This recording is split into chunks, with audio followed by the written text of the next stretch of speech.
Guys, yun. Good morning sa inyo, no? So ito, kakatapos lang nating mag-gym. So, naalala niyo yung binalag ko nung nakaraan. Yung merong parang akala ko noong una ukay-ukay, no? Yung pala, nag-garage sale pala sila. So ano naman yung guys, kumbaga mga gamit naman yon pang hiking, ganon, mga outdoor, ganon. So kayo naman guys, habang papauwi tayo galing gym, so meron ulit tayong nadatnan dito na naka-ano siya, actually naka-sale siya. So hindi naman to mga well, i-consider na rin nating pang outdoor to kasi ano to kumbaga more on ano sila, mga bike ganon, mga bisikleta, no? So naka-sale sila ngayon. Tapos yun, tapos meron pa silang mga iba't ibang gamit din, mga pang hiking, camping, no? Kaya gaya nung sabi ko sa inyo nakaraan dito guys, talaga nagbabagsakan ng presyo yung mga yung mga gamit pang camping, hiking, ganon. Kasi nga mag-ano na rito guys, mag-i-spring na or magsa-summer na, no? So guys, to papakita ko sa inyo kung ano yung mga binebenta nila rito at kung ano yung mga sale nila.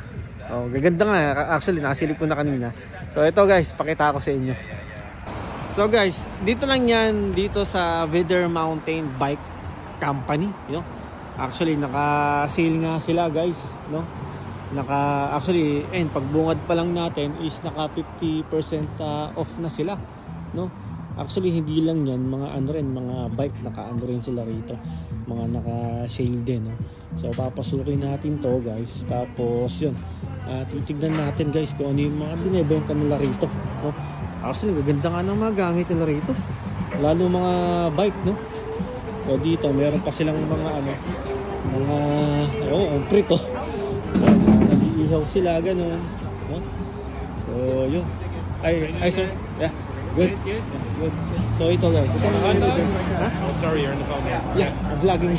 Yes, thank you. So ito, hindi tayo sa Vidder Mountain, no?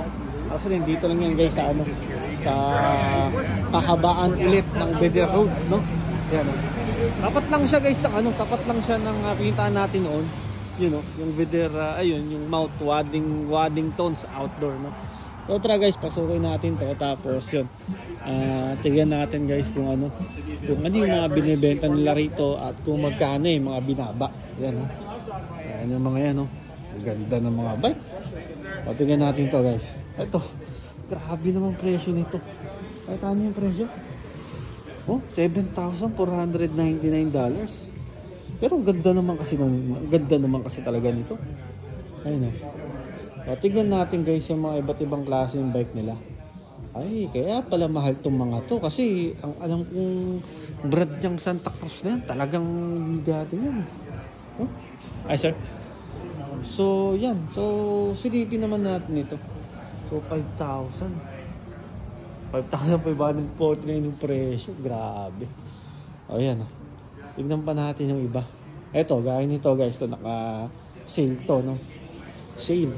So dati siyang 5,000, ngayon 3,000. 1,000 rin ang binaba. So klase siya ng trek naman to. Ay sir. So yun. Grabe. Gaganda ng mga bike nila rito. Ito Santa Cruz yan. Mahal pala nito. Nakasabit talaga. Tapos dito naman sa kabila, may mga trek din sila rito. Actually sa totoo lang guys, ito lang yung alam kong brand ng bike na nakikita ko noon sa sa Saudi, no? Tingnan natin kung magkano naman ito. Ito, gaya itong klase na yan, yung trek na yan. Ito 1,159 naman. Grabe. Ito 1,900, no? Itong klase naman yan. Actually guys, hindi lang mga bike ang mga binebenta nila rito, kundi mga iba't ibang klase na rin ng helmet. Yan. Tignan natin ang presyo, ha.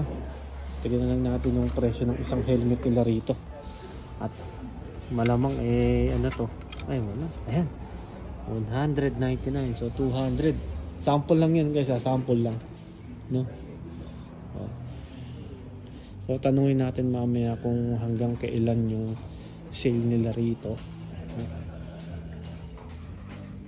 Yan. So, ito. Meron silang, ano to? Gulong ba to? Oh. Yan.